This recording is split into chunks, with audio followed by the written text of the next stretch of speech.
Right now, all over social media and financial news, one question is quietly making people nervous. Why are big banks like JP Morgan suddenly connected to silver? Why is Warren Buffett's name being dragged into silver conversations again? And why do headlines feel confusing, dramatic, and sometimes completely opposite of each other? Some say silver is dead. Others say it's the most manipulated asset on Earth and a massive breakout is coming.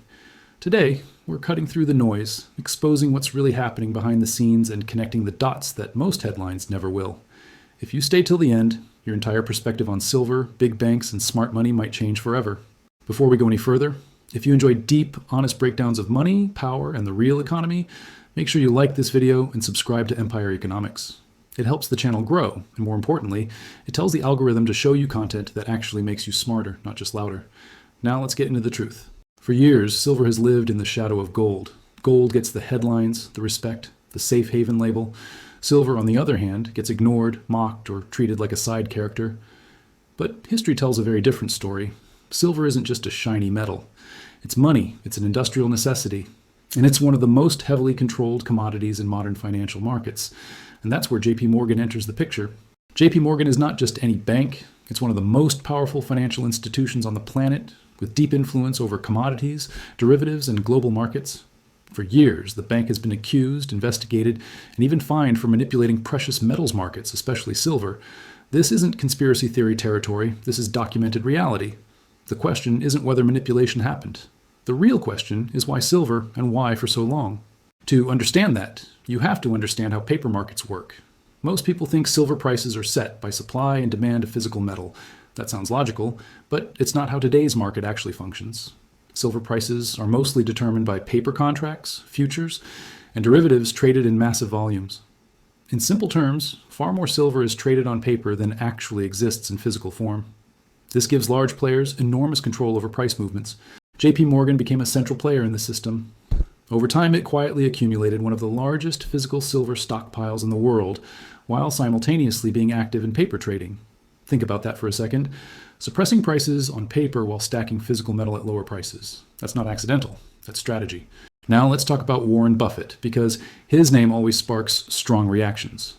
Buffett is known for being patient, disciplined, and extremely selective. He doesn't chase hype. He doesn't jump into trends. That's why people were shocked when it was revealed years ago that Berkshire Hathaway had bought a massive amount of silver. At the time, Buffett didn't talk much about it publicly, but the move spoke louder than words. Buffett understood something most investors ignored. Silver was undervalued relative to its role in the global economy. It wasn't just about inflation hedging, it was about utility. Silver is essential for electronics, solar panels, medical equipment, and modern technology. Unlike gold, most silver gets consumed. It doesn't just sit in vaults forever.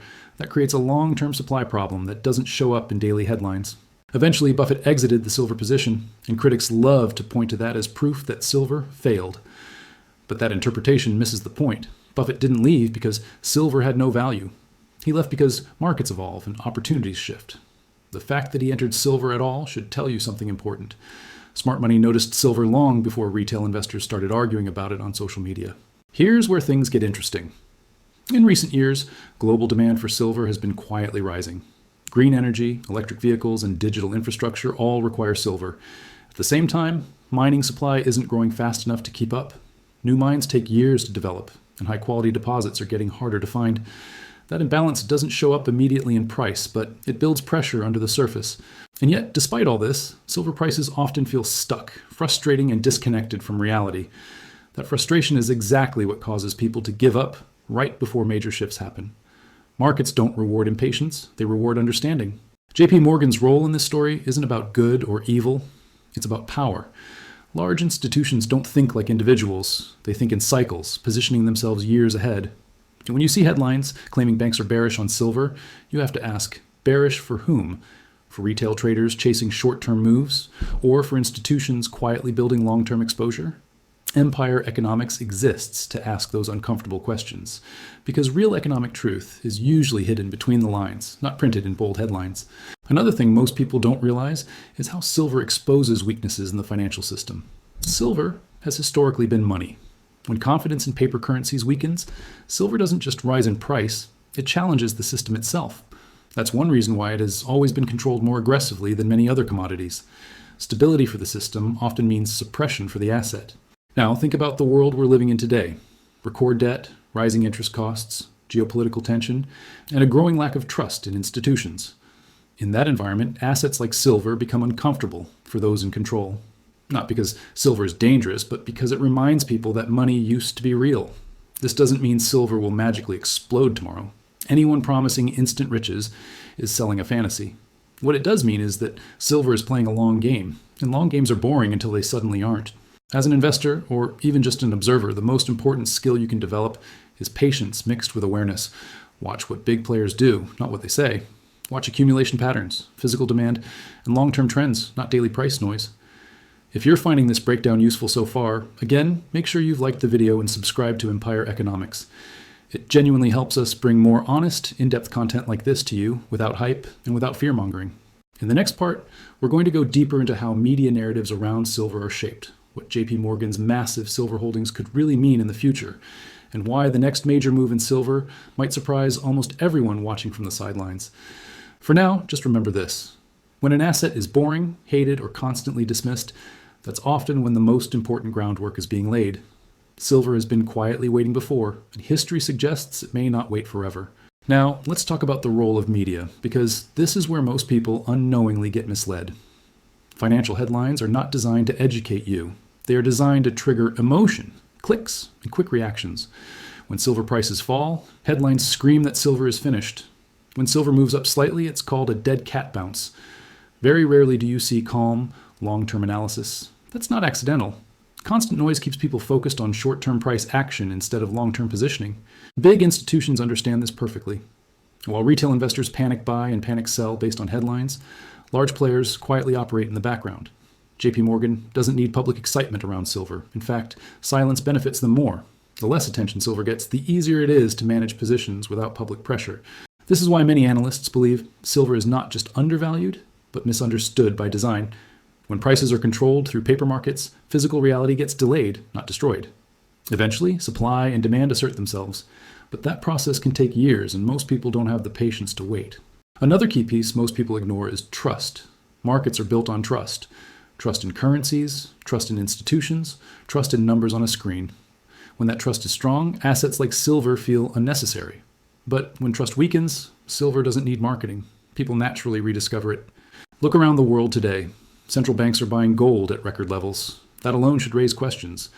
Why would institutions that create money want more hard assets? Silver often follows the same logic, just with less public attention. Historically, silver moves after gold, not before. That delay confuses people and causes frustration, but it's a pattern that has repeated many times. Warren Buffett understood cycles better than almost anyone. He didn't need silver to perform every year. He needed it to make sense when he entered. His involvement was a signal, not a promise. The mistake people make is treating smart money moves as guarantees instead of indicators. Another reason silver stays suppressed longer than expected is volatility. Silver is smaller than gold, meaning it moves faster when momentum finally arrives. That kind of movement is dangerous for a system that values stability above all else. Sudden price spikes attract attention, and attention leads to questions. Questions are what the system tries to avoid. This brings us to physical silver versus paper silver.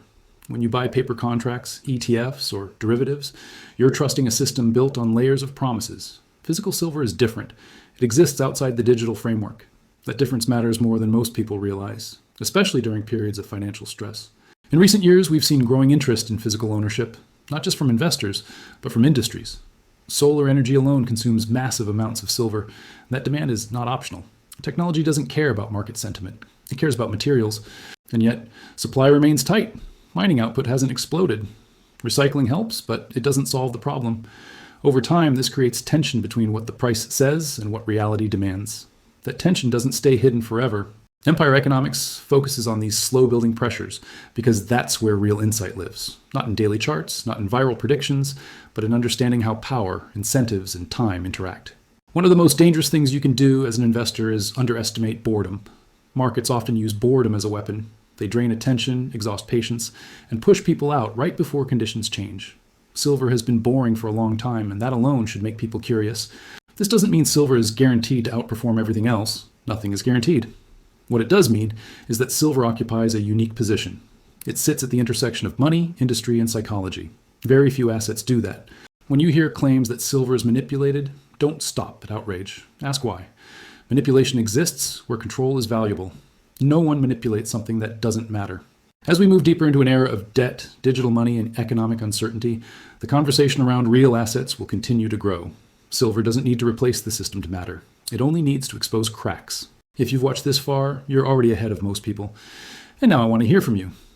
Do you think silver is still being suppressed, or do you believe the market is simply pricing it fairly? Drop your thoughts in the comments. Real discussion helps everyone see angles they might have missed. Also, if you found this video valuable, share it with someone who's tired of surface-level financial content. These conversations matter more when they're shared. And of course, don't forget to like the video and subscribe to Empire Economics if you want more deep dives that focus on truth instead of hype. We're building a community that thinks long-term, questions narratives, and understands that real wealth is about patience, not noise. Silver's story isn't over. In many ways, it may just be getting started. The headlines will change, opinions will flip, and narratives will shift. But the fundamentals don't care about attention. They move quietly until they don't. Thanks for watching, and I'll see you in the next one.